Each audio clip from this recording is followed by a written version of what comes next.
ಅಧ್ಯಕ್ಷರಾದ ಶ್ರೀಮತಿ ಶಿವರಾಣಿ ಸಂಘ ಉಪಾಧ್ಯಕ್ಷರಾದ ಶ್ರೀಮತಿ ಕಾಳಮ್ಮ ಜಗ್ಗ ಹಾಗೂ ನಗರಸಭೆಯ ಸದಸ್ಯರು ಇವತ್ತು ಏನು ಕಳೆದ 15 ತಿಂಗಳ ನಮ್ಮ ಸರ್ಕಾರ ಈ ರಾಜ್ಯದಲ್ಲಿ ಕಳೆದ 15 ತಿಂಗಳಿಂದ ಆಡಳಿತ ನಡೆಸ್ತಾ ಇದೆ. ನಮ್ಮ ಮಾನ್ಯ ಮುಖ್ಯಮಂತ್ರಿಗಳು ಆದಂಥ ಸನ್ಮಾನ್ಯ ಸಿದ್ದರಾಮಯ್ಯವರು ಮತ್ತು ನಮ್ಮ ಉಪಮುಖ್ಯಮಂತ್ರಿಗಳಾದಂಥ ಸನ್ಮಾನ್ಯ ನಿತೀಶ್ ಕುಮಾರ್ ನೇತೃತ್ವದಲ್ಲಿ 136 ಶಾಸಕರು ಹೊಂದಿರುವಂಥ ಬಹುಮತವನ್ನು ಪಕ್ಷ ಕಾಂಗ್ರೆಸ್ ಪಕ್ಷ ಏನು ನಾವು ಚುನಾವಣೆ ಪೂರ್ವದಲ್ಲಿ ಈ ರಾಜ್ಯದ ಬಡ ಜನತೆಗೆ ಮತ್ತು ಎಲ್ಲ ವರ್ಗದ ಜನತೆಗೆ ಏನು ನಾವು ಅನೇಕ ಭರವಸೆಗಳನ್ನು ಅದು ಪಂಚ ಏನು ಇವತ್ತು ಯೋಜನೆಗಳು ಗ್ಯಾರಂಟಿ ಗೃಹಲಕ್ಷ್ಮಿ ಗೃಹ ಜ್ಯೋತಿ ಯುವ ನಿಧಿ ಶಕ್ತಿ ಯೋಜನೆ ಹಾಗೂ ಅನ್ನಭಾಗ್ಯ ಈ 5 ಯೋಜನೆಯನ್ನು ಕಳೆದ 15 ತಿಂಗಳಿಂದ ಇವತ್ತು ಬಹಳ ಸಮರ್ಪಕವಾಗಿ ಈ ರಾಜ್ಯದ ಏನು BP ಅಂತ ಬಿಲೋ ಪವರ್ಟಿ ಲೈನ್ನಲ್ಲಿ ಇರ್ತಂಥ ಎಲ್ಲ ಭಾಗದಲ್ಲಿ ಈ ಯೋಜನೆಗಳು ಸಮರ್ಪಕವಾಗಿ ಇವತ್ತು ನಮ್ಮ ಕಾರ್ಯಾಂಗ ಅಧಿಕಾರಿ ವರ್ಗ ಅದನ್ನು ಮುಗಿಸುವಂಥ ಕೆಲಸ ಇವತ್ತು ಪ್ರಾಮಾಣಿಕವಾಗಿ ಇವತ್ತು ನೆರವೇರಿಸಿದ್ದಾರೆ. ಅದಕ್ಕೆ ನಾನು ಈ ಸಂದರ್ಭದಲ್ಲಿ ನಮ್ಮ ಅಧಿಕಾರಿ ವರ್ಗ ತಾಲೂಕಾ 2 ಹುಣಸೂರು ಮತ್ತು ಉತ್ತರ ತಾಲೂಕಿನ ನಮ್ಮ ಆಡಳಿತ ವರ್ಗಕ್ಕೆ ನಾನು ಅವರಿಗೆ ಅಭಿನಂದನೆಯನ್ನು ಧನ್ಯವಾದಗಳನ್ನು ಅರ್ಪಿಸ್ತೇನೆ. ಯಾಕಂದರೆ ಇವತ್ತು ಅಧಿಕಾರಿಗಳ ವರ್ಗ ಇರಲಾರ್ದೆ ಯಾವುದೇ ಯೋಜನೆಗಳನ್ನು ಆಗೋದಿಲ್ಲ. ಆ ನಿಟ್ಟಿನಲ್ಲಿ ರಾಜ್ಯಾದ್ಯಂತ ನಮ್ಮ ಯೋಜನೆಗಳು ಭಾಳ ಯಶಸ್ವಿಯಾಗಿ ಅನೇಕ ಟೀಕೆ ಟಿಪ್ಪಣಿಗಳು ಇದ್ದರೂ ಕೂಡ ಭಾಳ ಯಶಸ್ವಿಯಾಗಿ ಕಾರ್ಯವನ್ನು ನಿರ್ವಹಿಸ್ತಾ ಇದ್ದಾರೆ. ಅದ್ರ ಜೊತೆಗೆ ಹಲವಾರು ರಾಜ್ಯದ ಅಭಿವೃದ್ಧಿ ಕೆಲಸದಲ್ಲಿ ಕೂಡ ನಮ್ಮ ಮಾನ್ಯ ಮುಖ್ಯಮಂತ್ರಿಗಳು ಇವತ್ತು ವಿಶೇಷ ಅನುದಾನವಾಗಿ ಎಲ್ಲ ಮತಕ್ಷೇತ್ರದ ಶಾಸಕರು ಇವತ್ತು ಸುಮಾರು 25 ಕೋಟಿ ರೂಪಾಯಿ ಒಂದು ನೇರವಾಗಿ ಮುಖ್ಯಮಂತ್ರಿಗಳು ನಮಗೆ ಅಭಿವೃದ್ಧಿಪಡಿಸಬೇಕು. ರಸ್ತೆ ಇರ್ಬೋದು, ಕುಡಿ ನೀರು ಇರ್ಬೋದು, ಮೂಲಭೂತ ಸೌಕರ್ಯಗಳು ಅಲ್ಲಿ ಆ ಕ್ಷೇತ್ರ ಅನುಗುಣವಾಗಿ ಏನೇನು ಅಭಿವೃದ್ಧಿ ಕೆಲಸಗಳನ್ನು ಕೈಗೊಳ್ಳಬೇಕಾಗಿತ್ತು ಆ ಎಲ್ಲ ಕೆಲಸಗಳು ಕೂಡ ಇದು ಸರ್ಕಾರ ಸಮರ್ಪಕವಾಗಿ ಅನುದಾನವನ್ನು ಕೊಡ್ತಾ ಇದೆ. ಇದು ನಡೀತಾ ಇರುವಂಥದ್ದು. ಇದು ರಾಜ್ಯದಲ್ಲಿ ಏನು ಇತ್ತೀಚೆಗೆ ಆಗ್ತಿರುವಂಥ ಬೆಳವಣಿಗೆ ಏನು ಸುಳ್ಳು ಆರೋಪವನ್ನು ಭಾರತೀಯ ಜನತಾ ಪಕ್ಷದಲ್ಲಿ ಮತ್ತು JDS ಏನು JDS ಜಾತ್ಯತೀತ ತಳಹಾದಿ ಅಂತೇಳಿ ಯಾವ ಪಕ್ಷವನ್ನು ರಚಿಸಿ ಜನರಿಗೆ ಮೋಸ ಮಾಡಿ ಅಧಿಕಾರವನ್ನು ಇವತ್ತು ಏನು ಭಾರತೀಯ ಜನತಾ ಪಕ್ಷ ಮತ್ತು JDS ಕಳೆದ ಲೋಕಸಭಾ ಚುನಾವಣೆಯಲ್ಲಿ ಒಂದು ಅಪವಿತ್ರವಾದ ಮೈತ್ರಿಯನ್ನು ಮಾಡಿಕೊಂಡು ಏನು ಅಧಿಕಾರವನ್ನು ಕೇಂದ್ರ ಸರ್ಕಾರದಲ್ಲಿ ಮಾಡ್ತಾ ಇದ್ದಾರೆ. ಇವತ್ತು ನಮ್ಮ ನಾಯಕರಾದಂಥ ಸನ್ಮಾನ್ಯ ಮುಖ್ಯಮಂತ್ರಿಗಳ ಮೇಲೆ ಸುಳ್ಳು ಆರೋಪ, ಯಾವುದೇ ದಾಖಲೆಗಳಿಲ್ಲ, ಇವರ ಹತ್ರ ಯಾವುದೇ ಅದರಲ್ಲಿ ಆರೋಪ ಇಲ್ಲಾರ್ದೇ ಇವತ್ತು ಆರೋಪಗಳನ್ನು ಮಾಡುವಂಥ ಕೆಲಸ ಇವತ್ತು ನಿರ್ಮಾಣ ನಡೀತಾ ಇದೆ. ಏನು ಪಾದಯಾತ್ರೆಯನ್ನು ಮಾಡಿದ್ರು, ಇವತ್ತು ನಾಯಕರ ವಿರುದ್ಧ ಅನೇಕ ಒಂದು ಪ್ರಾಸಿಕ್ಯೂಷನನ್ನು ಪ್ರಾರಂಭ ಮಾಡಿಸಿದ್ರು. ಇವತ್ತೇನು ನಮ್ಮ ರಾಜ್ಯದ ಘನವಂತ ರಾಜ್ಯಪಾಲ ಸಂವಿಧಾನಾತ್ಮಕವಾದ ಒಂದು ಹುದ್ದೆ, ಭಾಳ ಗೌರವಯುತವಾದ ಹುದ್ದೆ. ಅದು ರಾಷ್ಟ್ರಪತಿಗಳಿರ್ಬೋದು, ರಾಜ್ಯಪಾಲರಿರ್ಬೋದು, ನಮ್ಮ ದೇಶದಲ್ಲಿ ಬಹಳ ಅತ್ಯುನ್ನತ ಸ್ಥಾನ ಅದು ಸಂವಿಧಾನದ ಅಡಿಯಲ್ಲಿ ಸಂವಿಧಾನಾತ್ಮಕವಾಗಿ ಇವತ್ತೇನು ಬದ್ಧತೆ ಹೊಂದಿರುವಂಥ ಹುದ್ದೆ. ಇವತ್ತು ಆ ಹುದ್ದೆಗೆ ಇವತ್ತು ಚ್ಯುತಿ ತರುವಂಥ ಕೆಲಸ ಇವತ್ತು ನಮ್ಮ ಕರ್ನಾಟಕ ರಾಜ್ಯದ ರಾಜ್ಯಪಾಲರು ಇವತ್ತು ಮಾಡ್ತಾರೆ. ಏನಿವತ್ತು ಭಾರತೀಯ ಜನತಾ ಪಕ್ಷ JDS ಪಕ್ಷದ ಒಬ್ಬ ಏಜೆಂಟ್ ಇವತ್ತು ಈ ಒಂದು ಏನು ಮೊಕದ್ದಮೆಯನ್ನ ಅನುಮತಿಯನ್ನು ನೀಡೋದ್ರ ಮುಖಾಂತರ ನಮ್ಮ ಮುಖ್ಯಮಂತ್ರಿಗಳ ವಿರುದ್ಧ ಅನುಮತಿಯನ್ನು ನೀಡೋದ್ರ ಮುಖಾಂತರ ಏನು ಪುನರಾರಂಭಿಸಿದ ಅಂದರೆ ಯಾವುದೇ ರೀತಿಯಲ್ಲಿ ಒಂದು ಕಡೆಗೆ 2ನೇ ಬಾರಿ ಸನ್ಮಾನ್ಯ ಸಿದ್ದರಾಮಯ್ಯವರು ಮುಖ್ಯಮಂತ್ರಿ ಆಗೋದು ಒಂದು ಒಟ್ಟಿಗೆ ಕಿಚ್ಚು. ಇನ್ನೊಂದು ಅವರು ಆಡಳಿತ ಮಾಡ್ತಿರೋದು ಅಂತ ನೋಡಿದರೆ ಇವರೆಲ್ಲಿ ಈ ದೇಶದಲ್ಲೇ ಕೈ ಬಿಟ್ಟು ಹೋಗ್ತಾರೆ ಅನ್ನೋದು ಭಯ ಕೂಡ ಇವತ್ತು ಭಾರತೀಯ ಜನತಾ ಪಕ್ಷಕ್ಕೆ JDSನಲ್ಲಿ ಪ್ರಾರಂಭ ಆಗಿದೆ. ಯಾಕಂದರೆ ಮೊನ್ನೆ ನಡೆದಂಥ ಲೋಕಸಭಾ ಚುನಾವಣೆಯ ಉದಾಹರಣೆ. ಇದು ಭಾರತೀಯ ಜನತಾ ಪಕ್ಷ ಏನು 400ಕ್ಕೂ ಹೆಚ್ಚು ಸೀಟ್ ಗೆಲ್ತಿದೆ ಅಂತೇಳಿ ಜಂಬವನ್ನು ಮುಚ್ಕೋಬೇಕು, ಇವತ್ತು ಅವ್ರಿಗೆ ಬಹುಮತ ಕೂಡ ಬರಲಿಲ್ಲ. ಇವತ್ತು ಮೈತ್ರಿಯನ್ನು NDA ಅನ್ನೋದು ಒಂದು ಮೈತ್ರಿಯನ್ನು ಮಾಡಿಕೊಂಡು ಇವತ್ತು ಆಡಳಿತವನ್ನು ನರೇಂದ್ರ ಮೋದಿ ಮಾಡ್ತಾ ಇದ್ದಾರೆ. ಆದರೆ ಈ ದೇಶದಲ್ಲಿ ಅವರಿಗೆ ಮುಂದೆ ಉಳಗಾಲ ಇಲ್ಲ ಅನ್ನೋದು ಭಾಳ ಸ್ಪಷ್ಟವಾಗಿರುವಂಥದ್ದು ಜನರು ಕೊಟ್ಟಿರುವಂಥ ತೀರ್ಪಿನ ಮೇಲೆ ಇವತ್ತು ಅವರು ಕೂಡ ಒಂದು ಆಲೋಚನೆಯನ್ನು ಮಾಡಿ ಇವತ್ತು ಕರ್ನಾಟಕದಲ್ಲಿ ಅಧಿಕಾರವನ್ನು ಮಾಡ್ತಿರುವಂಥ ಕಾಂಗ್ರೆಸ್ ಪಕ್ಷವನ್ನು ಸಿದ್ದರಾಮಯ್ಯನವರ ನಾಯಕತ್ವವನ್ನು ಇವತ್ತು ನಾವು ಅವರಿಗೆ ಹಿನ್ನಡೆಯನ್ನು ಮಾಡಿದರೆ ಅವರಿಗೆ ಇವತ್ತು ನಾವು ಏನಾದರೂ ಒಂದು ಆತಂಕವನ್ನು ಒಡ್ಡಿದ್ರೆ ಇವತ್ತು ಅವರು ಪಕ್ಷದ ವರ್ಚಸ್ಸು ಕಡಿಮೆ ಆಗುತ್ತೆ, ನಾಯಕತ್ವ ವರ್ಚಸ್ಸು ಕಡಿಮೆ ಆಗುತ್ತೆ.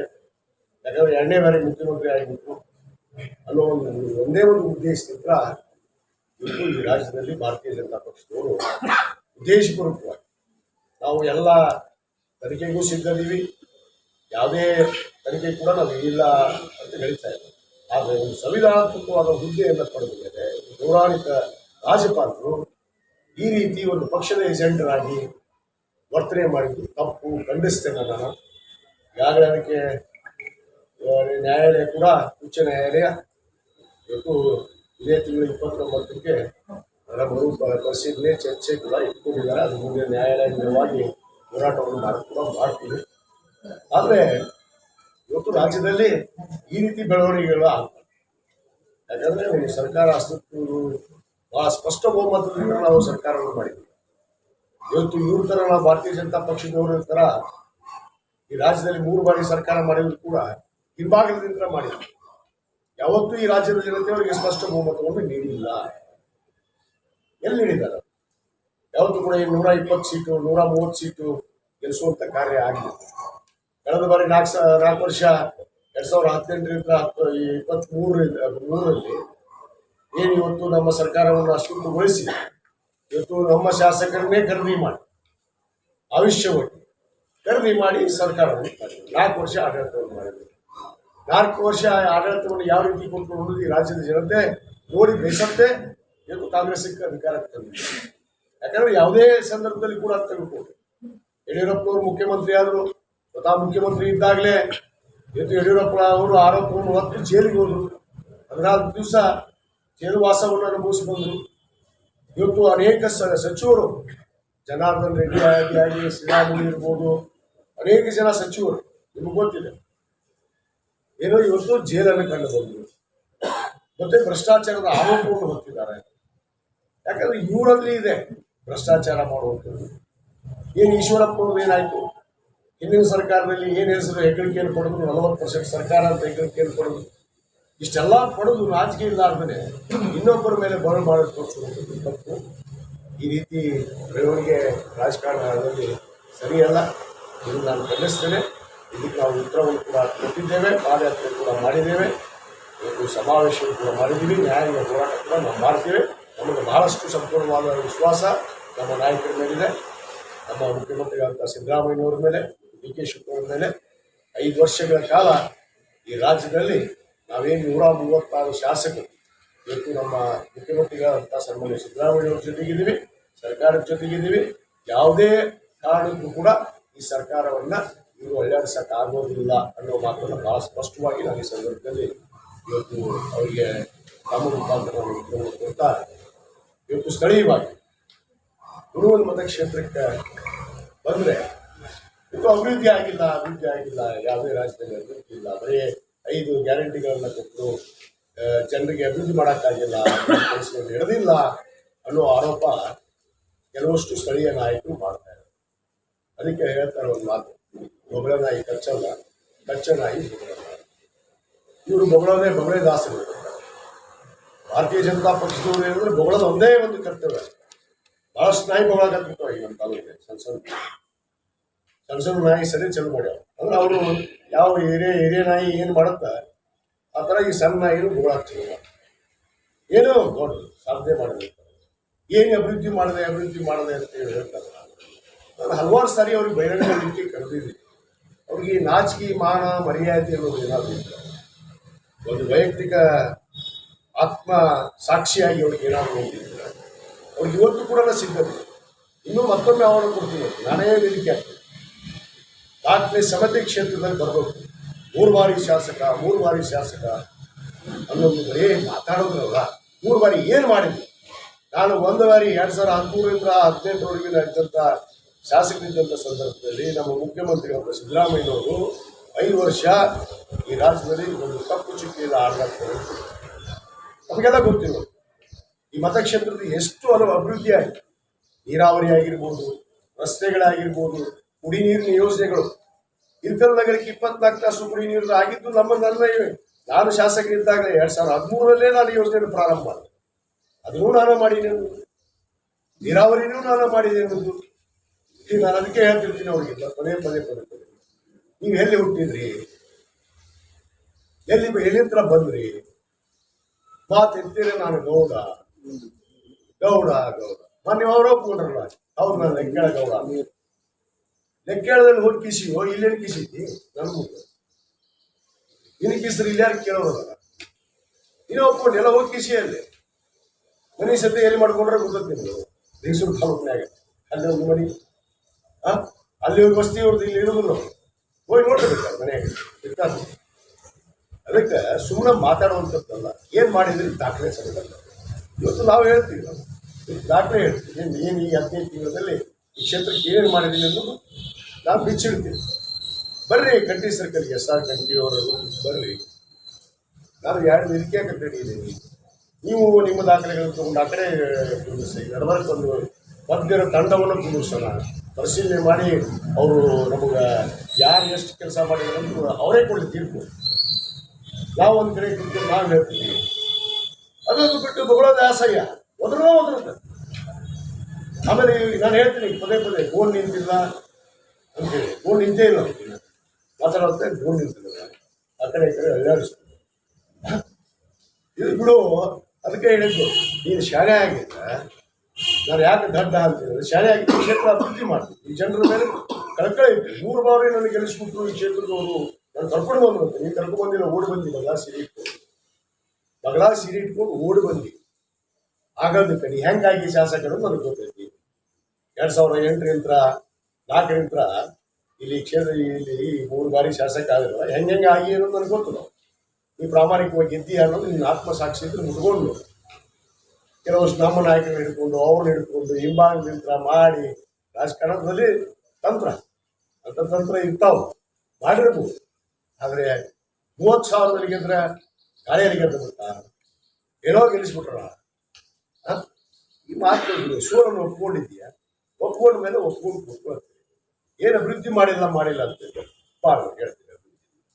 ಇವತ್ತು ಹೇಳ್ತೀನಿ ನಾನು, ಇವತ್ತು ನಮ್ಮ ಕ್ಷೇತ್ರಕ್ಕೆ ಇವತ್ತು ಏನು 5 ಗ್ಯಾರಂಟಿ, ಗೃಹಲಕ್ಷ್ಮಿ, ಗೃಹಜ್ಯೋತಿ, ಅನ್ನಭಾಗ್ಯ, ಏನು ಶಕ್ತಿ ಯೋಜನೆ ಮತ್ತು ಯುವ ನಿಧಿ, ಎಷ್ಟೆಷ್ಟು ಫಲಾನುಭವಿಗಳಿಗೆ ಇವತ್ತು ನೇರವಾಗಿ ಅವ್ರ ಮನೆಗೆ 2,000 ರೂಪಾಯಿ ಗೃಹಲಕ್ಷ್ಮಿ ಮೂಡ್ತಾ ಇದೆ. ಎಷ್ಟು ಮೂಡ್ತಾ ಇದೆ ಇಲ್ಲಿ ನೋಡಿ. ಗೃಹಲಕ್ಷ್ಮಿಯಲ್ಲಿ 37,000, ಇದು ಇಳಕಲ್ ತಾಲೂಕು 37,919 ಫಲಾನುಭವಿ. ಎಷ್ಟು ಇಲ್ಲಿವರೆಗೆ ನಾವು ಅವರಿಗೆ ದುಡ್ಡು ಒದಗಿದೆ ಅಂದರೆ 83 ಕೋಟಿ 40,64,000 ಇಷ್ಟು ದುಡ್ಡು. 83 ಕೋಟಿ ರೂಪಾಯಿ ಫಲಾನುಭವಿಗಳಿಗೆ ನೇರವಾಗಿ ಅಕೌಂಟ್ಗೆ ಹೋಗಿದೆ. ಇದು ಕೇವಲ ಇಳಕಲ್ ತಾಲೂಕು. ಇನ್ನು ಗೃಹ ಜ್ಯೋತಿ 29,127 ಫಲಾನುಭವಿಗಳು ಕುಟುಂಬದ ಮನೆಗೆ ಗೃಹ ಜ್ಯೋತಿ 200 ಯೂನಿಟ್ ಫ್ರೀ ಆಗಿ ಕೊಡ್ತೀವಿ. ಅದಕ್ಕೆ ವೆಚ್ಚ ಎಷ್ಟು? 12 ಕೋಟಿ 48,70,000 57,480 ಇಷ್ಟು ಸರ್ಕಾರ ಇದನ್ನು ಭರ್ತಿ ಮಾಡುತ್ತಾ. ಇದೇನು ಹಂಗ ಪುಕ್ಷಟಿ ಅಲ್ಲ, ಸರ್ಕಾರ ತುಂಬ ದುಡ್ಡು ಆ ಇಲಾಖೆಗೆ, ಆ ಸಂಬಂಧಪಟ್ಟ ಎಸ್ಕಾಂಗೆ. ಮತ್ತು ಅನ್ನಭಾಗ್ಯ ಇಳಕಲ್ ತಾಲೂಕಿನಲ್ಲಿರುವಂಥ ಫಲಾನುಭವಿಗಳು 31,490 ಜನ ಕುಟುಂಬಗಳು. ಇದಕ್ಕೆಷ್ಟು 20,36,26,160 ರೂಪಾಯಿ. ಇದು ಅವರಿಗೆ ಆಗಿರುವಂಥ ಅನುದಾನ. 5 ಕೆಜಿ ಅನುದಾನ. ಇದು ಬರೀ 5 ಕೆಜಿ ಅಕ್ಕಿ ಬೇರೆ. ಇದು ಅವ್ರಿಗೆ ನೇರವಾಗಿ ಅಕೌಂಟಿಗೆ ಹಾಕ್ತಿರುವಂಥ ಫಲಾನುಭವಿಗಳಿಗೆ ದುಡ್ಡು. ಇನ್ನು ಶಕ್ತಿ ಯೋಜನೆ ಏನು ಒಟ್ಟಾರೆ ಸಂಚಾರ ಮಾಡಿದ್ವಿ 2023ರಿಂದ 24 ಆಗಸ್ಟ್ವರೆಗೂ 86,99,582 ಜನ ಪ್ರವಾಸ ಮಾಡ್ಯಾರ. Free bus pass free. ಇದಕ್ಕೆ ಎಷ್ಟು ವೆಚ್ಚ? 30,70,60,397 ರೂಗಳು. ಇದಲ್ಲ ಎಷ್ಟಾಯ್ತು ಇಷ್ಟು ಕ್ಯಾಲ್ಕುಲೇಷನ್ ಮಾಡಂತೇಳಿ. ಅವ್ರು ಓದಾಕಾರ ಬರ್ತಂತ ಕೇಳ್ರಿ, ದಡ್ಡಗ ಓದಾಕ್ ಬರ್ತಂತ ಕೇಳ್ರಿ. ಇದು ಅಭಿವೃದ್ಧಿ ಅಲ್ಲ, ಇದು ಜನರಿಗೆ ನೇರವಾಗಿ ಮುಟ್ಟುವಂಥದ್ದಲ್ಲ ಅಭಿವೃದ್ಧಿ. ಇನ್ನು ವಿಷಯಕ್ಕೆ ಬರ್ತೀನಿ, ಇನ್ನೂ ಭಾಳಷ್ಟು ಅದಾವ. ಇವನಿಗೆ 518 ಜನ ಅರ್ಜಿದಾರರಿದ್ದಾರೆ. ಅರ್ಜಿಯನ್ನು ಪರಿಶೀಲನೆ ಮಾಡಿ ಅವ್ರಿಗೆ ನೇರವಾಗಿ ಕೂಡ ಡಿಪ್ಲೊಮಾ ಆದವರಿಗೆ 1,500, ಇಂಜಿನಿಯರಿಂಗ್ ಪದವೀಧರರಿಗೆ 3,000 ರೂಪಾಯಿ. ಇದು ಕೂಡ ನಾವು ಕೊಡ್ತಾ ಇದ್ದೀವಿ. ಇದು ಇಳಕಲ್ ತಾಲೂಕಿಗೆ ಅಷ್ಟೇ ಹೇಳಿದೆ. ಇನ್ನು ಅಭಿವೃದ್ಧಿ ಅಭಿವೃದ್ಧಿ ಅಭಿವೃದ್ಧಿ ಅಂತ ಬರ್ತಾನೆ. ಅಭಿವೃದ್ಧಿಗೆ ಬರ್ತೀನಿ. ಇವತ್ತು ಏನು 15 ತಿಂಗಳಲ್ಲಿ ಮಾನ್ಯ ಮುಖ್ಯಮಂತ್ರಿಗಳು 25 ಕೋಟಿ ಕೊಟ್ಟರು. 25 ಕೋಟಿಯಲ್ಲಿ ಗ್ರಾಮೀಣ ರಸ್ತೆಗಾಗಿ ಇವತ್ತು ನಾವು ಸುಮಾರು 12 ಕೋಟಿ ರೂಪಾಯಿ 25 ಕೋಟಿ ಅನುದಾನದಲ್ಲಿ ಗ್ರಾಮೀಣ ರಸ್ತೆ ಎಲ್ಲೆಲ್ಲಿ 4 ವರ್ಷ ಈ ತಾಲೂಕಿನ ರಸ್ತೆಗಳು ಮಾಡಲಿಲ್ಲ. ಮಾತಾಡ್ತಾರೆ ಬಿಜೆಪಿ. ಒಂದು ರಸ್ತೆ ಸರಿ ಇರಲಿಲ್ಲ, ಮಾಡಿದ್ದು ಕೂಡ ಕಳಪೆ. ನಿಮ್ಗೆ ಉದಾಹರಣೆ ಕೊಡ್ತೀನಿ. ಇಳಕಲ್ ನಗರದಾಗ ಮಾತೇಶ್ ಥಿಯೇಟರ್ ಹತ್ರ ಹೋಗ್ರಿ, ಅಲ್ಲಿ ರಸ್ತೆ ಅಲ್ಲಿ ಮಾಡ್ಯಾರೊಂದು ಸಿಸಿ ರೋಡ್ ಮಾಡ್ಯಾರ. ಅದು ಕಿತ್ಕೊಂಡು ಹೋಗಿತ್ತು 6 ತಿಂಗಳದ. ಅದು ಮಾತಾಡೋದಿಲ್ಲ. ಬರ್ಕುಂದಿ ರೋಡಿಗೆ ಹೋಗ್ರಿ, ಅಲ್ಲಿ ಸಿಸಿ ರೋಡ್ ಮಾಡ್ಯಾರ, ಅಲ್ಲಿ ಕಿತ್ಕೊಂಡು ಹೋಗಿ 6 ತಿಂಗಳದಾಗ ಮಾಡಿ. ಇನ್ನು 6 ತಿಂಗಳಿಂದ ಮಾಡ್ಯಾರ ರೋಡ್ ಕಿತ್ಕೊಂಡು ಹೋಗಿ. ಇವ್ರು ಕಳಪೆ ಗಂದಗಲ್ ರೋಡು ನನ್ನ ಮ್ಯಾಗ ಆರೋಪ ಮಾಡ್ತಾರ. ಇವ್ರದೇ ಕಳಪೆ ಅದು. ಇವ್ರು ಮಾಡಿದಕ್ಕೆ ಕಾಂಟ್ರಾಕ್ಟರ್ ಕೊಡೋದು ಇನ್ನೊಂದನ್ನು ಬಂದಿಲ್ಲ. ಈಗ ರೀಟೆಂಡರ್ ಮಾಡಿಸಿದ್ವಿ, ಅಲ್ಲಿ ಆಗತ್ತೆ ಕೆಲಸ. ರೀಟೆಂಡರ್ ಮಾಡಿಸಿದ್ವಿ. ಇವತ್ತು 12 ಕೋಟಿ ಗ್ರಾಮೀಣ ರಸ್ತೆ, 5 ಕೋಟಿ ರೂಪಾಯಿ ಶಿಕ್ಷಣ ಇಲಾಖೆಗಾಗಿ ಕೊಟ್ಟಿದ್ದಾರೆ. ಏನು ಸಾಲ ಕಟ್ಟಡಗಳು ಬಿದ್ದೋಗಿದ್ವು. 100 ವರ್ಷ ಶಾಲೆಗಳಿರುವಂಥ ನನ್ನ ಕ್ಷೇತ್ರದಲ್ಲಿ ಕೆಲವು ಗ್ರಾಮೀಣ ಮಟ್ಟದಲ್ಲಿ ಶಾಲೆಗಳಿವೆ. ಶತಮಾನೋತ್ಸವ ಮಾಡಬೇಕು, ಅವು ಶಿಥಿಲಾಗಿ ಬಿದ್ದು ಹೋಗ್ಬಿಟ್ಟು ಅಂಥ ಶಾಲೆಗಳಿಗೆ 5 ಕೋಟಿ ರಿಪೇರಿಗೆ, ಹೊಸ ಕಟ್ಟಡಕ್ಕೆ, ಎಲ್ಲೆಲ್ಲಿ ಶಾಲೆಗಳಿಲ್ಲ ಆ ಶಾಲೆಗಳಿಗೆ ರಿಪೇರಿಗೆ 5 ಕೋಟಿ ರೂಪಾಯಿನ ಕೊಟ್ಟಿದ್ದೀವಿ. ಇನ್ನು ಲೋಕೋಪಯೋಗಿ ಇಲಾಖೆ ಇಳಕಲ್ ನಗರದಲ್ಲಿ ನಮ್ಮ ವಿಜಯ ಮಾತೇಶ್ ಗದಿಗೆ ಹೋಗುವಂಥ ರೋಡ್ ಇದ್ರೆ ಅಲ್ಲಂಪುರ ಪೇಟೆಗೆ ಒಂದು ಸೇತುವೆ ಆಗಬೇಕು. ಬಹುದಿನ ಕನಸಿತ್ತು ಇಳಕಲ್ ನಗರ ಬೇಕು ಬೇಕು ಬೇಕು. ಅದಕ್ಕೆ ಲೋಕೋಪಯೋಗಿ ಇಲಾಖೆಗೆ 5 ಕೋಟಿ ರೂಪಾಯಿ ಕೊಟ್ಟು ಆ 5 ಕೋಟಿ ರೂಪಾಯಿದಲ್ಲಿ ಆ ಸೇತುವೆ ಹಾಕಿದ್ದೀವಿ. ಈ ಟೆಂಡರ್ ಆಗಿದೆ, ಕೆಲಸ ಪೂಜೆ ಮಾಡಿದ್ದೀನಿ, ಪ್ರಾರಂಭ ಆಗುತ್ತೆ. ಇದು ಅಭಿವೃದ್ಧಿ ಅಲ್ಲ. ಮತ್ತು 3 ಕೋಟಿ ರೂಪಾಯಿ ಅದೇ ಲೋಕೋಪಯೋಗಿ ಇಲಾಖೆ ಹತ್ರ ನಮ್ಮ ತುಂಬದಿಂದ ಜಮ್ಮದಿನಿ ಹೋಗೋ ರಸ್ತೆ ಬರೋಬ್ಬರಿ 8 ವರ್ಷ ಆಯಿತು ಆ ರಸ್ತೆ ಮಾಡಿ. 8 ವರ್ಷ. ನೀವು ಮಾತಾಡ್ತಾರ, ನೀವು ಅಡ್ಡಾಡ್ತಾರೆ ಏನೋ ಗೊತ್ತಿಲ್ಲ, ಎಲ್ಲ ಹೇಳ್ತಾರೆ ಗೊತ್ತಿಲ್ಲ. ಆ ರೋಡ್ಗೆ ಒಂದು ಸರಿ ಹೋಗ್ಬ ಅಂತ ಇವರೇ ಜನ ಅಲ್ಲಿ ಹೇಳುತ್ತ ಇವ್ರ ನಾಯಕರು ಏನ್ರ ಇವರ ಉಸುಗೊಳ್ಳೋದು, ಇವರೇ ಅಲ್ಲಿ ಅಕ್ರಮ ಮರಳುಗಾರಿಕೆ ಮಾಡಿ ಯಾರ್ಯಾರ ಮೇಲೆ ಕೇಸ್ ಅದಾವು, ಯಾರ್ಯಾರ ಮೇಲೆ ಪೆನಾಲ್ಟಿ ಆಗಿದೆ, ನಾನು ದಾಖಲೆ ಕೊಡ್ತೀನಿ ನಿಮ್ಗೆ. ನಮ್ಮ ಹಿಡಿದು ಹೇಳೋದು ಅಕ್ರಮ ಗಣಿಗಾರಿಕೆ ಇಸ್ಪೇಟ್ ಅಂತ. ಒಂದವರು ಇಸ್ಪೇಟ್ ಆಡೋದು ತೋರಿಸ್ಬಿಡಂತ ತಾಕತ್ತಿದ್ರು ಬಂದು ನನಗೆ ನೀವು ಮಾತಾಡ್ತಾನೆ ಮನ್ಯಾಗ ಕೂತ್ಕೊಂಡು ಇಲ್ಲಿಕ್ಕೆ ಮೊದಲು ನೋಡೋಕ್ಕಂತ ರಾತ್ರಿ ಬಂದು ತೋರ್ಸಂತೆ. ಅಕ್ರಮ ಮರಳುಗಾರಿಕೆ ಎಲ್ಲಿ ಒಂದು ಹಿಡಿದುಕೊಡಂತ ತಾಕತ್ತಿದ್ರೆ ನಾ ಬಹಿರಂಗ ಸವಾಲ್ ಹಾಕ್ತೀನಿ. ಹಿಡಿದುಕೊಡಂತ ತಾಕತ್ತಿದ್ರು ಬಂದು ಸುಮ್ಮನೆ ಮಾತಾಡೋದು. ಆರೋಪ ಮಾಡೋದು ಒಂದು ಮನೆಯಾಗ ಏನೂ ತಿಳಿಯೋದಿಲ್ಲ. ಒಂದು 4 ಮಂದಿ ಕರ್ಕೊಂಡು ನಾವು ಸ್ವಲ್ಪ ಜನ ಮಕ್ಕಳು ಗೊತ್ತಿದ್ರು ನೋಡಿ ನ್ಯಾಯವಾದ ಜನಗಳು ಕರ್ಕೊಂಡು ಅವ್ರಿಗೆ ಏನೂ ಗೊತ್ತಿಲ್ಲ. ಅವ್ರ ಮನೆ MLA ಮನೆ ಬಿಟ್ಟರೆ ಏನೂ ಗೊತ್ತಿಲ್ಲ. ಅವ್ರು ಊರಾಗ ಒಂದು ದಿವ್ಸ ನೋಡಿಲ್ಲ. ಅವ್ರು ನಗರಸಭೆ ಅಧ್ಯಕ್ಷ ಆದ ಒಬ್ಬ ಮಗಳು ಕುಂದಿರ್ತಾವ ಅವ್ರ ಮಕ್ಕಳು. ಅವ್ರಿಗೇನೂ ಗೊತ್ತಿಲ್ಲ. ಮನೆಯೇ ಅವರು MLA ಮನೆ ಬಿಟ್ಟರೆ ಮತ್ತೆಲ್ಲೇ ಹೋಗೋದಿಲ್ಲ. ಇಂಥವ್ರು ಕರ್ಕೊಂಡು ನಡರಿಕೆ ಮಾಡೋದಲ್ಲ. ಏನು ಆಗೈತಿ, ಏನು ತಾಲೂಕಿನಾಗ ಏನು ಇರಲಿ, ಏನು ತಿಳ್ಕೊಂಡು ಸುಮ್ಮನೆ ಸತ್ಯ ಏನಿಲ್ಲ ಮಾತಾಡೋದು. ಇವ್ರು ಏಜೆಂಟ್ ಮಾಡಿದ್ದು ಇವ್ರ ಮಗ ರಾಜೀವ್ ದೊಡ್ಡಗೌಡ ಕಂಟಿ ಸರ್ಕಲ್ದಾಗ ಆಫೀಸ್ ಮಾಡಿದ್ರು. ಎದಕ್ಕಿದು ಬರೋಳ ಹಪ್ತ ಎತ್ತೋದಕ್ಕೆ 20-30% ಹಪ್ತ. ನಾನು ಅವಾಗ ಹೇಳಿದ್ದೀನಿ ಬಹಿರಂಗವಾಗಿ. ನಮ್ಮ ಮ್ಯಾಗ ಆರೋಪ ಕೊಟ್ಟಿದ್ರು. ಬರೋಳಗಾರಿಕೆ ಮಾಡ್ತಾರೆ, ಎಲ್ಲರೂ ಡ್ಯೂಟಿ ಮಾಡಕತ್ತಾರೆ. ನೀನು ಮಾಡಿ ಹಾಳು ಮಾಡಿದ್ದ ರೋಡು ತುಂಬ ಜಮ್ಮದಿ ಇರೋದು ಕೇವಲ 1.5 ಕಿಲೋಮೀಟರ್ ರೋಡು. ಅದಕ್ಕೆ 3 ಕೋಟಿ ರೂಪಾಯಿ ಇಟ್ಟಿದ್ರಿ.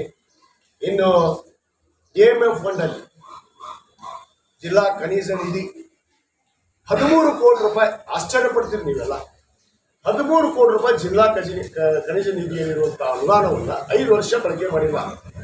ಇವ್ನಿಗೆ ಹೋಗಿ ಪ್ರಶ್ನೆ ಮಾಡಿದ ದೊಡ್ಡವರು ತಗೊಳ್ತಾರಲ್ಲ, ಅವ್ರು ಹೋಗಿ ಕೇಳಿ ತಗೊಳ್ಬೇಡ, ಆ ದುಡ್ಡು ಇತ್ತಲ್ಲ ಪಲ್ಲೆ ಯಾಕೆ ಖರ್ಚು ಮಾಡಲಿಲ್ಲ? 13 ಕೋಟಿ ಅಲ್ಲೇ ಬಿದ್ದದೆ. 13 ಕೋಟಿ ಬಳಕೆ ಮಾಡಲಾರ್ದನ್ನ ಹಂಗೆ ಬಿಟ್ಟಿಲ್ಲ.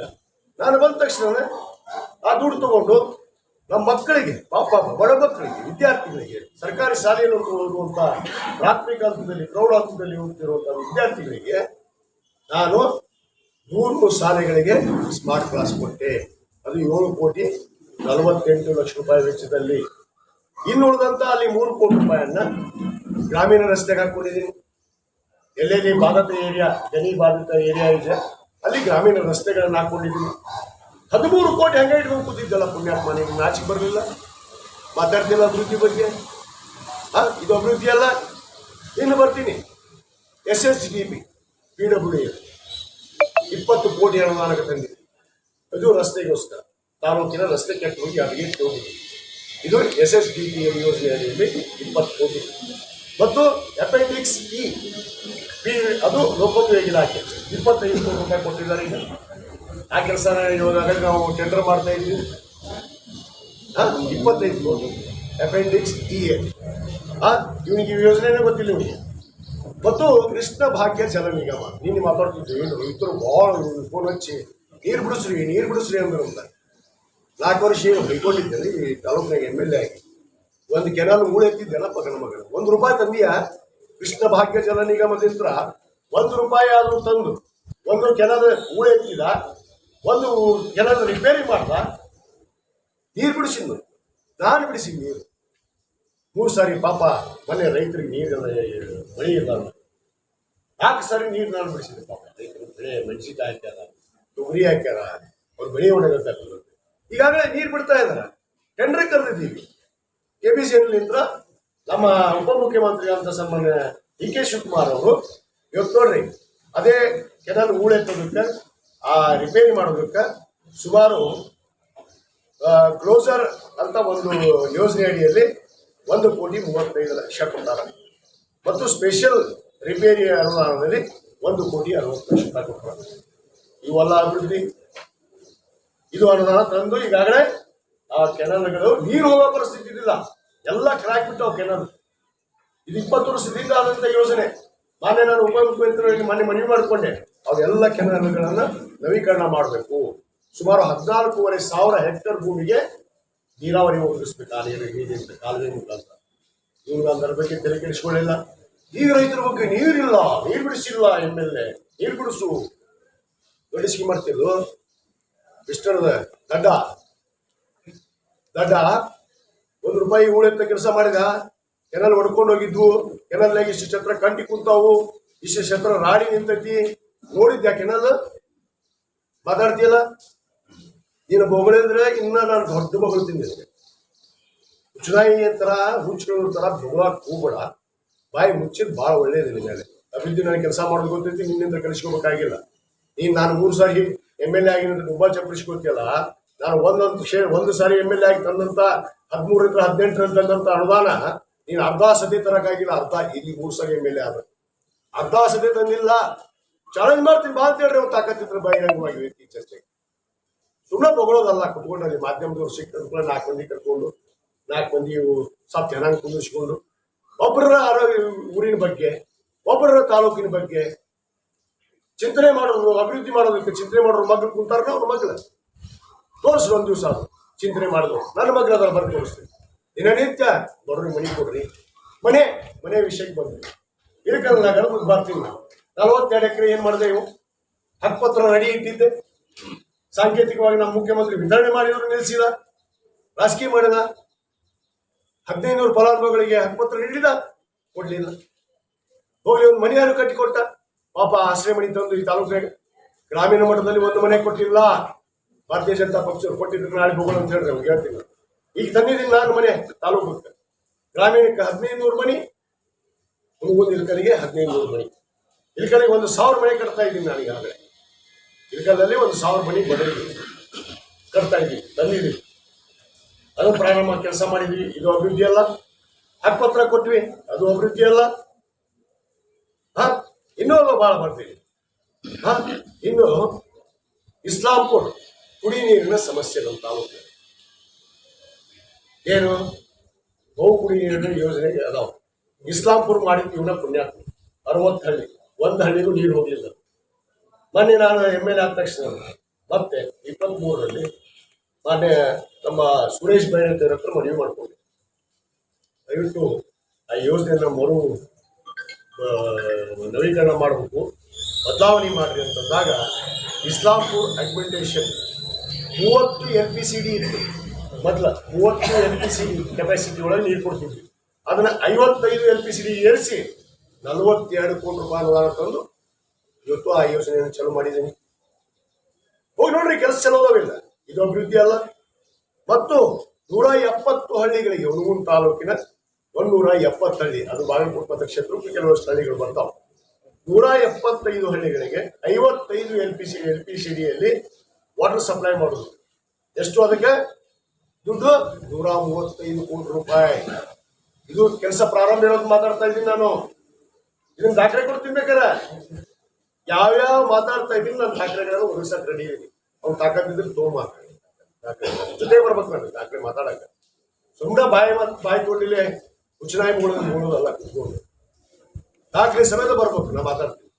ಆಮೇಲೆ ಮಲ್ಟಿ ವಿಲೇಜ್ ಸ್ಕೀಮ್ ಒಂದು ನಮ್ಮ ಹಿರೇಕೊಡಗಲಿ ಹಾಗೂ 13 ಹಳ್ಳಿಗಳಿಗೆ ಕುಡಿಯ ನೀರಿನ ಯೋಜನೆ. ನಾನು ಬಂದ ಮೇಲೆ ಭೂಮಿ ಪೂಜೆ ಮಾಡಿ ಆ 13 ಹಳ್ಳಿಗಳಿಗೆ ಶಾಶ್ವತ ಕುಡಿ ನೀರಿನ ಯೋಜನೆ. ಇವತ್ತು ಅದು ಕೃಷ್ಣಾ ನದಿ ಹತ್ರ ತೊಗೊಂಬರೋದು ನೀರು. ಅದಕ್ಕೆ ಸುಮಾರು 25 ಕೋಟಿ ರೂಪಾಯಿ ವೆಚ್ಚ. ಆ ಕೆಲಸ ಪ್ರಾರಂಭನೇ ಮುಗಿತಾ ಹಂತ ಬರ್ತಾ ಇದೆ, ಮುಗಿತಾ ಹಂತದಲ್ಲಿ ಇದೆ. ಇದಿಷ್ಟು ಅಭಿವೃದ್ಧಿ ಕೆಲಸಗಳಲ್ಲಿ ನಾವು ಪ್ರಾರಂಭ ಮಾಡಿದ್ವಿ. ಇದು ಅಲ್ಲದೆ ನಮ್ಮ ಶಿಕ್ಷಣ ಇಲಾಖೆಯಿಂದ ಮಧು ಬಂಗಾರಪ್ಪನವರು ವಿಶೇಷ ಅನುದಾನವಾಗಿ 2.5 ಕೋಟಿ ನನಗೆ ಸಾಲ ರಿಪೇರಿ ಅಭಿವೃದ್ಧಿಗೆ ಕೊಟ್ಟಾರ. ಮತ್ತೆ 3 ಕೋಟಿ ರೂಪಾಯಿಯನ್ನು ನಿನ್ನೆ ತಾನೇ ರಾತ್ರಿ ನನಗೆ ಆದೇಶ ಮಾಡ್ಯಾರ. ನಾನು ಹೇಳಿದೆ, ಇನ್ನೂ ನಮ್ಮ ಶಾಲೆಗಳು ಭಾಳಷ್ಟು ರಿಪೇರಿ ಆಗಬೇಕು, ಶಾಲೆಗಳು ಬಿದ್ದೋಗ್ಯಾವು ನಮ್ಮ ಅದಕ್ಕಂದಾಗ ಅದಕ್ಕೆ ಸುಮಾರು 3 ಕೋಟಿ ರೂಪಾಯಿ ಅನುದಾನ. ಇದು ಅಭಿವೃದ್ಧಿ ಅಲ್ಲ. ಇವತ್ತು ಸಣ್ಣ ನೀರಾವರಿ ಇಲಾಖೆಯಿಂದ ಇವತ್ತು ಬಲಗುಂದಿ ಕೆರೆ ಅಭಿವೃದ್ಧಿ ಪಡಿಸ್ತಾ ಇದ್ದೀವಿ, ತಿಮ್ಮಾಪುರ ಕೆರೆ ಅಭಿವೃದ್ಧಿ ಪಡಿಸ್ತಾ ಇದ್ದೀವಿ. ಅದ್ರ ಜೊತೆಗೆ ಇಳಕಲ್ನಲ್ಲಿ ಕೂಡ ನಮ್ಮ ಚಿತ್ತೂರಿಗೆ ವಿಜಯ ಮಾಂತೇಶ್ ಮಠದ ಹತ್ರ ಗದಿಗೆ ಹತ್ರ ಒಂದು ಕೆರೆಯನ್ನು ನಿರ್ಮಾಣ ಮಾಡಿ ನಮ್ಮ ಇಳಕಲ್ ನಗರದ ಜನತೆ ಎಲ್ಲ ದೊಡ್ಡ ಊರಾಗ ಕೆರೆ ಅದಾವು, ಬೋಟಿಂಗ್ ಆಗ್ತೈತಿ, ಮಕ್ಕಳು ಆಟ ಆಡಕ್ಕೆ ಹೋಗ್ತಾರ, ಗಾರ್ಡನ್ ಇರ್ತಾರೆ, ಇವೆಲ್ಲ ಆಗ್ಬೇಕಲ್ಲ. ಅದಕ್ಕೆ ಅಲ್ಲಿ 9 ಕೋಟಿ ರೂಪಾಯಿ ವೆಚ್ಚದಲ್ಲಿ ಒಂದು ಕೆರೆಯನ್ನು ನಿರ್ಮಾಣ ಮಾಡ್ತಾ ಇದ್ದೀವಿ. ಅದಕ್ಕೆ ಈಗಾಗಲೇ 5 ಕೋಟಿ ರೂಪಾಯಿ ಟೆಂಡರ್ ಆಗಿದೆ ಸಣ್ಣ ನೀರಾವರಿ ಇಲಾಖೆಯಿಂದ. ಮತ್ತು ಇಳಕಲ್ ನಗರದಲ್ಲಿ ಒಂದು ಕ್ರೀಡಾಂಗಣ ಮಾಡ್ತಾ ಇದ್ದೀವಿ, ಅದಕ್ಕೆ 2 ಕೋಟಿ ರೂಪಾಯಿಯನ್ನು ತಂದಿದ್ದೀನಿ. ಮತ್ತು ಇಳಕಲ್ನಲ್ಲಿ ಈಜುಕೊಳ ಮಾಡ್ತಾ ಇದ್ದೀವಿ, ಅದು 3 ಕೋಟಿ ರೂಪಾಯಿಯಲ್ಲಿ ಈಜುಕೊಳ. ಒಂದು ಇಂಡೋರ್ ಸ್ಟೇಡಿಯಂ ಮಾಡ್ತಾ ಇದ್ದೀವಿ ಇಲ್ಲಿ ಪೊಲೀಸ್ ಸ್ಟೇಷನ್ ಹತ್ರ. ಮತ್ತು ಇಳಕಲ್ಗೆ ಇಂದಿರಾ ಕ್ಯಾಂಟೀನ್, ಇವರು ಇರೋ ಮಠ ಇಂದಿರಾ ಕ್ಯಾಂಟೀನ್ ಕೊಡಲಿಲ್ಲ ಇವ್ರು ಪುಣ್ಯಾತ್ಮ. ಇದ್ದಿದ್ದ ಹುಡುಗದಾಗ ಚಲೋ ಮಾಡಿ ಕೊಡ್ಲಿಲ್ಲ ಇಂಥ ನಾರಾಯಕರು ಬಡವರಿಗೆ ತಿನ್ನೋದು. ನಾವು ಹೋಗಿ ಶ್ರೀಮಂತರು ತಿಂತಿದ್ರ 5 ರೂಪಾಯಿಗೆ ನಾಷ್ಟ, 10 ರೂಪಾಯಿಗೆ ಊಟ ಬಟ್ ತುಂಬ ಅದನ್ನು ಚಲೋ ಮಾಡಿಸ್ಕೊಂಡಿಲ್ಲ ಹುಡುಗನ 5 ವರ್ಷ ಈ ಪುಣ್ಯಾತ್ಮ ಹುನಗುಂದಲ್ಲಿ ಚಲೋ ಮಾಡಿದೆ ಬಂದ ತಕ್ಷಣ ಇಲ್ಕಲ್ನಲ್ಲಿ ಒಂದು ಹೊಸದು ಈಗ ಕಟ್ತಾ ಇದ್ದೀನಿ ಅಲ್ಲಿ ಕೇಳೋದು ಏನು ಪೊಲೀಸ್ ಸ್ಟೇಷನ್ ಜಾಗದಲ್ಲಿ ಇದ್ರೊಳಗೆ ಕಂಡು ಕಟ್ತಾರೆ ಏನು ದಡ್ಸುಳ ಮಕ್ಕಳು ನಿಮ್ಮಂಗೆ ನಾವು ದೊಡ್ಡ ಮಕ್ಕಳು ಯಾವ ಜಾಗದಾಗ ಕಟ್ಟಬೇಕಂತ ನನಗಿಲ್ಲ ನೀನ್ ನಂಗ ಕ್ರೀಡಾಂಗಣ ಇಲಾಖೆಗೆ ಹೋಗಿ ಇದನ್ನ ಪೂಜೆ ಮಾಡಂತೇಳಿ ಟ್ಯಾಂಕ್ ಕಟ್ಟಕತ್ತೀಯಲ್ಲ ಅದಕ್ಕೂ ರಾಜಕೀಯ ಮಾಡಕತ್ತಿ ಊರು ತುಂಬ ಇಟ್ಕೊತಾನೆ 20 ವಾರ್ಡಿಗೆ ನೀರಿಲ್ಲ ನೀನು ನೋಡಿದ್ದೇನೆ ಯಾರ ಮನೆಯಾಗ ಹೋಗಿ ನೀರು ಐತಾನೆ ಇಲ್ಲ ಹೋಗಿ ಒಬ್ಬರ ಮನೆಯಾಗ ಹೋಗಿ ನೋಡ್ಬಾ ಇಲ್ಕಲ್ಲ ಅಡ್ಡಾಡಿ ಸೊಪ್ಪ ಯಾರು ನೀನು ಮಾಹಿತಿ ಕೊಡೋರು ನಾನಿಲ್ಲಿ ಆಡಳಿತ ಮಾಡೋ ನನಗೆ ಗೊತ್ತಿತ್ತು ಎಷ್ಟು ಜನಕ್ಕೆ ನೀರು ಐತಿ ಇಲ್ಲ ಇಲ್ಕಲ್ಲಾಗ ಇಲ್ಕಲ್ಲಕ್ಕ 2013 ಆದಂತ 24 ತಾಸು ಕುಡಿ ನೀರು ಏನಿದೆ ಅದನ್ನ ಇನ್ನೂ ನವೀಕರಣ ಮಾಡಿ ಹೆಚ್ಚುವರಿ ಕೆಪಾಸಿಟಿ ಮಾಡಬೇಕು. ಯಾಕಂದ್ರೆ ಜನಸಂಖ್ಯೆದ ಆಧಾರದ ಮೇಲೆ ಹೌಸ್ ಕನೆಕ್ಷನ್ ಆಧಾರದ ಮೇಲೆ ಕೇವಲ 15,000 ಕನೆಕ್ಷನ್ ಇತ್ತು ಮೊದಲ.